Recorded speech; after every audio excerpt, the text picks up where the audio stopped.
Paneer gravy fry ఎలా చేయాలో చూసేద్దామా. చాలా టేస్టీగా ఉంటుంది. ఫస్ట్ పన్నీర్లో మీ టేస్ట్కి తగ్గట్టు సాల్ట్, అలాగే కొద్దిగా కారం కూడా వేసుకొని 1/2 టేబుల్ స్పూన్ మిరియాల పొడి, 1 టేబుల్ స్పూన్ బియ్యం పిండి, క్రిస్పీనెస్ కోసం 1 or 2 టేబుల్ స్పూన్స్ వాటర్ వేసుకొని అంతా కూడా బాగా కలిసేంత వరకు మిక్స్ చేసుకోవాలి.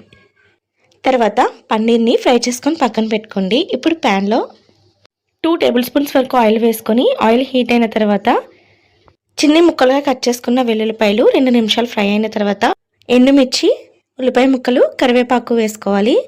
అవి కాస్త ఫ్రై అయిన తర్వాత మీ కారానికి తగ్గట్టు కారం, మీ టేస్ట్కి తగ్గట్టు సాల్ట్, 1/2 టేబుల్ స్పూన్ ధనియాల పొడి, 1/2 టేబుల్ స్పూన్ గరం మసాలా వేసుకొని అంతా బాగా వేగిన తర్వాత 1/2 కప్ పెరుగు కూడా వేసుకోవాలి.